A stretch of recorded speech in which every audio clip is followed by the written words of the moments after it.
part in each of the Pirates of the Caribbean series.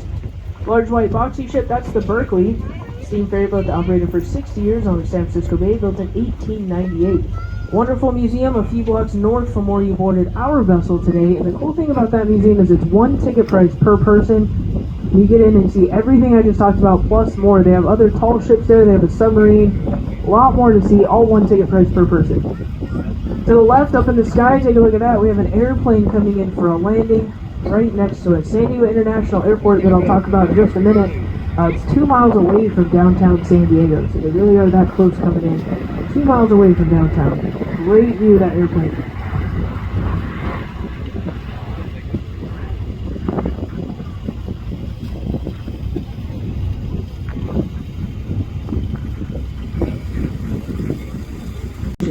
They stand by 24/7 for search and rescue, mostly recreational boaters in distress. As a matter of fact,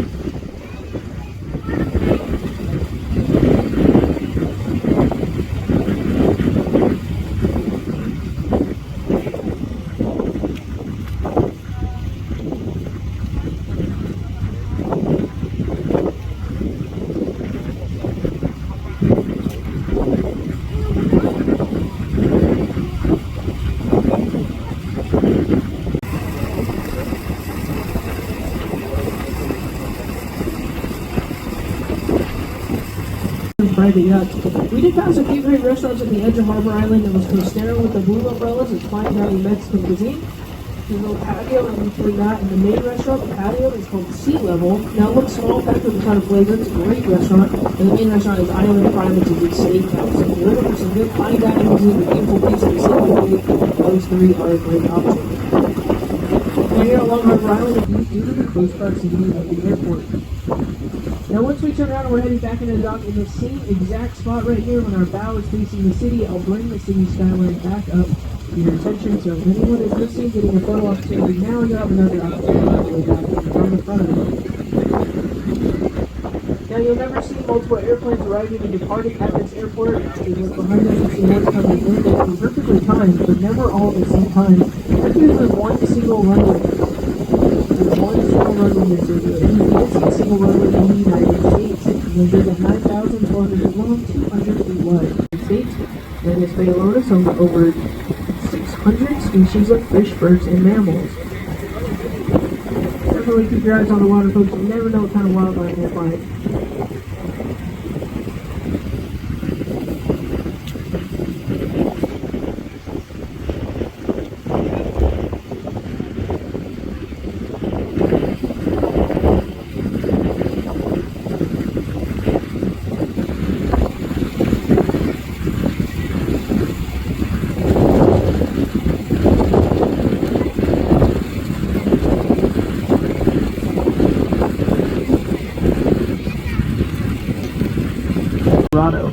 Fisherman's Landing or America's Cup Harbor, that's what you want to put in your GPS to get the same spot. Great fishing charters out there.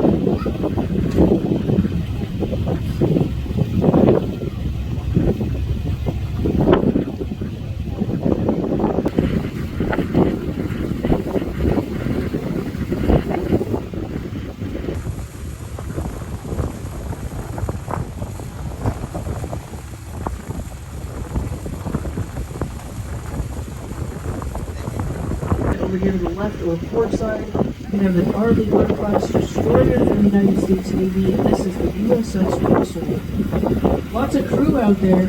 Easiest way for us to say thank you for your service to these crew members is give them a big wave from our ship to theirs. So feel free to go over to the left or port side and give them a nice big wave. That's an easy way to say thank you.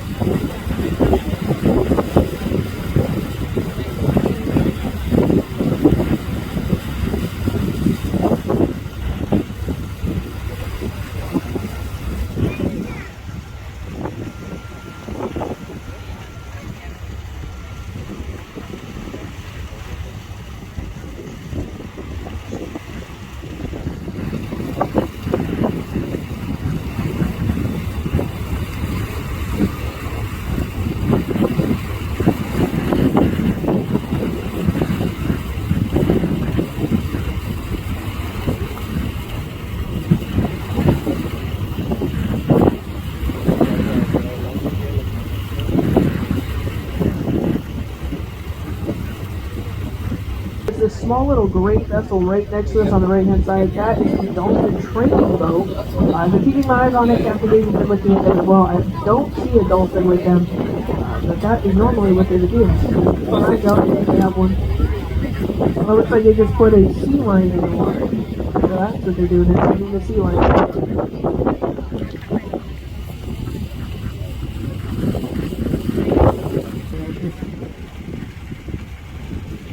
Those of you paying attention on the right-hand side, you see a white vessel that says Acoustic Explorer directly up to our right. That's just a landmark that we'll talk about. I'm not going to talk about that vessel specifically. On the inside of the Acoustic Explorer, you can see a very small gray Navy ship on the inside of that first dock. And that is called the Sea Hunter.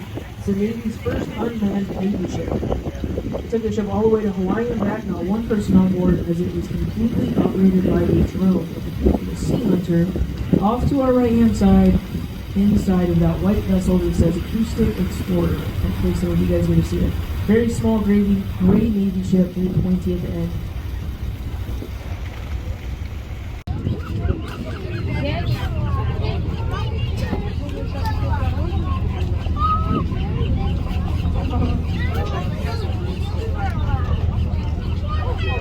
Enemy subs and surface ships.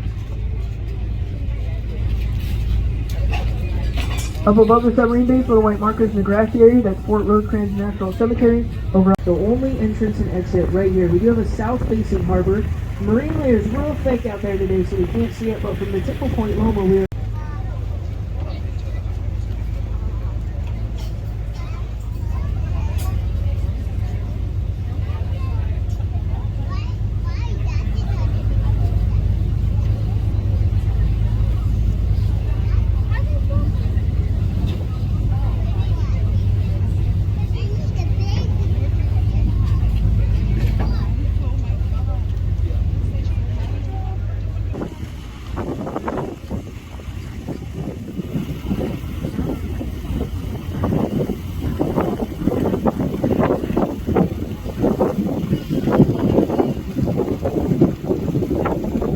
air-to-air and air-to-ground. That's at a top speed of Mach 1.8. Now Mach 1.8 is one fast, extremely loud, and very expensive. A unit cost for an FA-18 is right around $93 million.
Sea science flown by the Marines. If you see an orange helicopter, any one of them can be used for anti-submarine warfare, search and rescue, drug interdiction, anti-ship warfare, cargo lift, and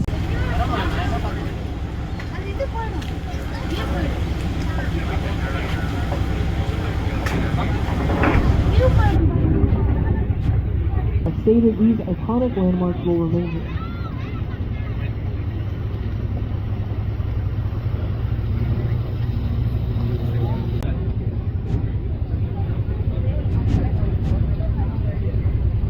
So it looks like there's one different kind of helicopter than the rest, so we can see this one palm tree right here on North Island. Take a look behind it, about 2 helicopters length. There's a small gray helicopter, completely solid, no windows. It doesn't have any windows because it is a drone helicopter for the Navy, and it's actually called drone helicopter for the Navy. This one is the Fire Scout.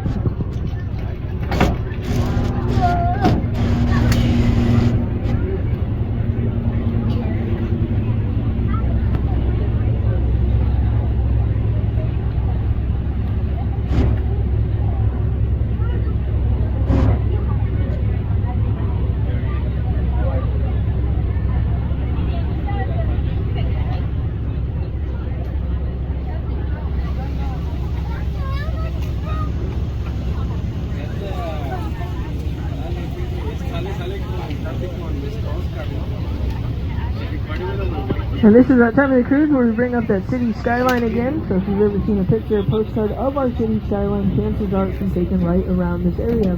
Feel free, encourage you all, come on up to the front or bow of the vessel, get your own postcard-esque photo of that beautiful skyline right here in front of us.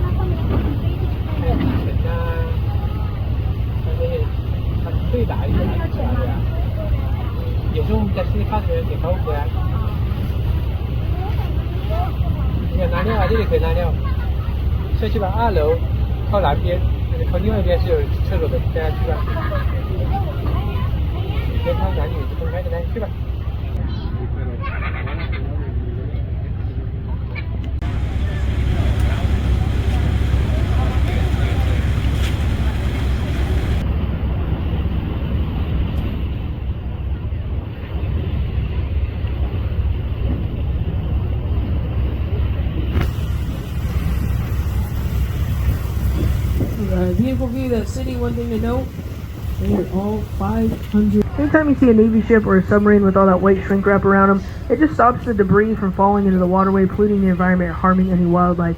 So it's them. They just went under the bridge and they're going down to their dock. There's a jet over here on the Abraham Lincoln, just forward of the number 72. This carrier can hold 85 aircraft, and that jet can take off and go from 0 to 160 miles per hour in just about 2 seconds. This carrier can also hold 6,000 crew members on board. They did recently say that 20% of the crew are made up of women now. Now, just put in perspective of how large it is, if you were to take this Nimitz-class aircraft carrier out of the water, stand her straight up on her back end, place her next to any building in the skyline, she'd be twice as tall as any building in our skyline because she's 1,092 feet long, and our tallest building is 500 feet. Just put in perspective just how large they are. Up on her bow in front of her, you're going to have 71 at Theodore Roosevelt up there. And the little crew that are stationed on that ship can't live in their quarters with the construction being done, so they bring that white boat and that's temporary housing for the crew. The other ship that's in this asset protection barrier, you see the blue and gold stripe up top. That is a supply ship or a refueler for the United States Navy. So it's run by merchant marines, which are civilians, but owned by the Navy. And that ship can go into combat zones, but what it's primarily used for is it will go up and refuel two Navy ships 15 knots. That's what it can do, go refuel our Navy ships. Now directly in front of us, the last ship I'm going to talk about is number 41, the USS Midway. She was commissioned 2 weeks after World War II ended, used in Korean War and Desert Storm, active from 1945 to 1992. Lots of air to feed 6,000 crew, it's a lot. Highly recommend it. And on the bow of the Midway, that's the front of her facing us, the roof, and then a half a mile south is Seaport Village with lots of shops, restaurants, and activities for you to do. So plenty to do, all within a half a mile walking distance.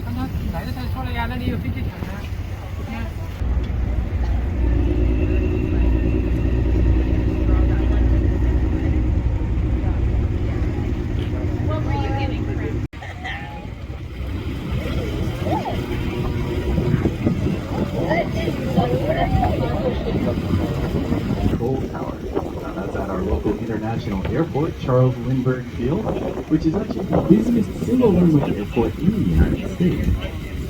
Now you can see that it is located very close to downtown San Diego, only about 2 miles to the northwest. But because of that proximity, all of our skyscrapers are limited to a maximum height of 530 feet. Keep that number in mind as we're going to click here in just a few moments. Now this area that we are currently transiting through is called the Aircraft Carrier Turning Basin. Now there are three. Will be 7-2, the Lincoln, followed by 7-1, the Theodore Roosevelt. Now, each one of those vessels is 1,092 feet long. Now, if you remember, I mentioned that our buildings are limited to a maximum height of 500 feet. That means that each one of those carriers is more than twice as long as the tallest building. North Island Naval Station, that's the entire area off of our right-hand side, protected by what looks like a fence floating in the water. Now, that's called an asset protection barrier. It provides passive protection for all of these naval assets. In addition to that passive protection, we also have active protection. Navy security is out here 24 hours a day, 7 days a week, 365 days a year. And you can actually see one of those vessels coming up just off of our right-hand side, the small gray boat with a gun on the front. That is a non-combatant vessel. Now you can tell that by looking at the very top. There is a gold and blue band on the staff. That means that it's operated by merchant mariners, or people with the same credentials that I and your first officer have today, rather than active duty enlisted.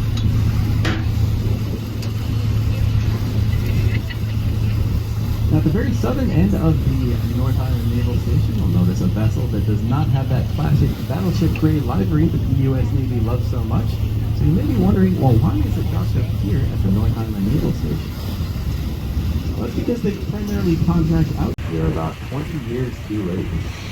So you'll be hard-pressed to find anything that goes for less than $2 million here on Coronado and Marriott Hotel. And the second one is one down over from where we left off, right around town. Now on the Coronado side, you can see the pier is just a part of the pier. There is a lot of development there at the pier, a number of picnic shops as well as some fine dining restaurants. And you also notice there is a very nice little path right along the shoreline. It's very popular with all those people who get in their boat to come across on the ferry. Excellent place for a day trip.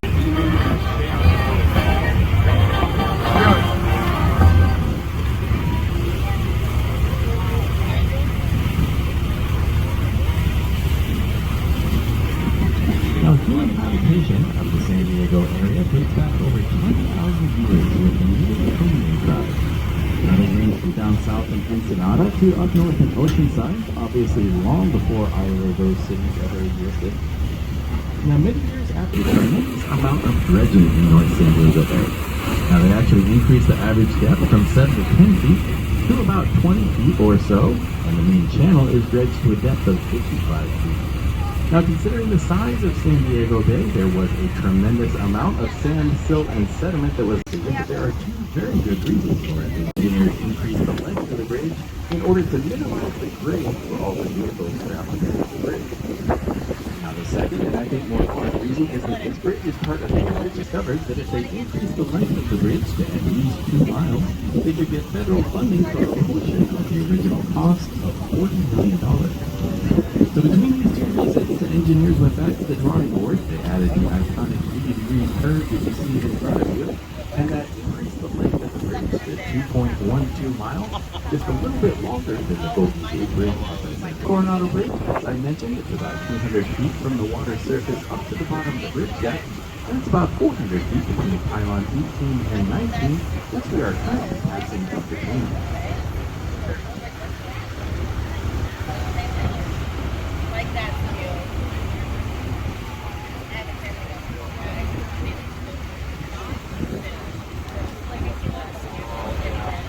Now, as you look back toward the pylons of the Coronado Bridge as they curve away from us, just a little bit to the south, you'll notice a large grassy area. Now, that's actually a municipal golf course, so if you do have any golfers on board, not a bad place to catch a round and some beautiful views at the same time.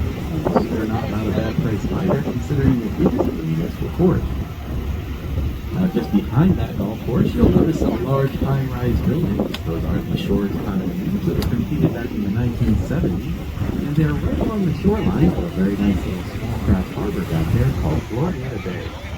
Now, the most iconic view. Now, from where we're at right now, you can just see the very top of the Hotel Bell. It's that red spire with a flag on the top of it, halfway between the condominiums and the bridge. Now, the Hotel Bell has a tremendous...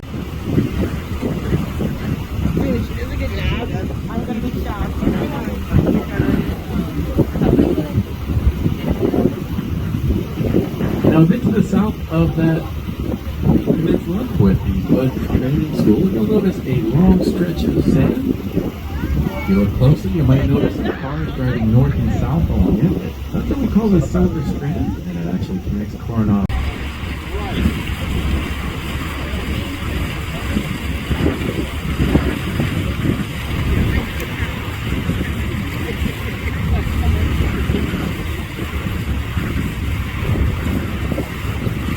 Destroyers, and we'll have a great opportunity to compare and contrast those designs with each other as we continue back north. Now, directly off of our right-hand side, you'll notice a large white bar that says EPL would be able to absorb more of that force with less damage than a metal hull would be able to. Now, it also makes them relatively impervious to magnetic lines. Now, the next pair up, number 8, we have an armored destroyer with its stern toward us on the southern end. Now, the battle with that is a San Antonio class land draft. Now, the issue has is that the movement policy, just like a jet ski, we need to have a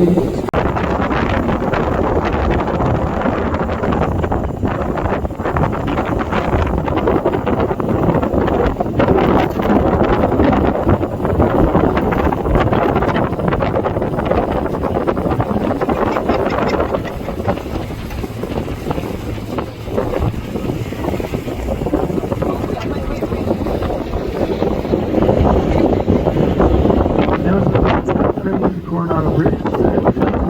This is what's called an orthotropic design. A little bit different from some of your other long span bridges.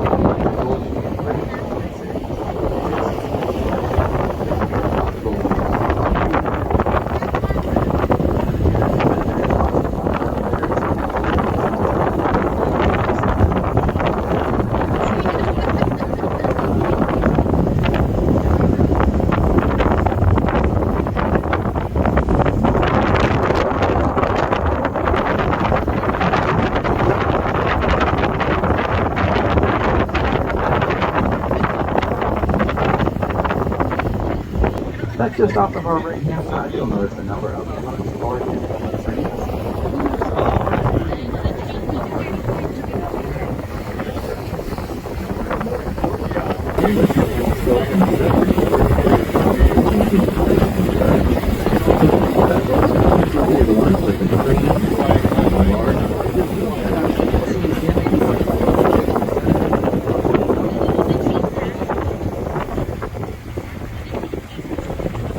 for only $1 per year. We're fine at $1 per year. Now, with all the beautiful weather that we have here in San Diego, that convention center does stay busy year-round. One of the most iconic events that happens there on an annual basis is San Diego Comic-Con. Now, for this year, you just missed it by a few weeks, but if you do happen to be back here next year around that time, definitely worth taking a trip down to the convention center as you're guaranteed to see some interesting characters.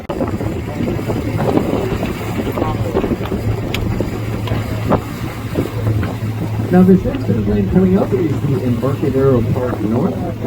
You'll notice there's lots of grass, some old growth trees, and we did have poles in each of the areas. Nowadays have moved on, and a large portion of the vessels are what are called first timers. The Pacific Ocean that catch very large schools of very small fish, including sardines and anchovies. And I think some of the biggest bird customers at Point Loma that are considered a top part of it. That's actually the largest sport fishing fleet in the country for San Diego. So if you're an active saltwater sport, you can make it more. That landed on Loma.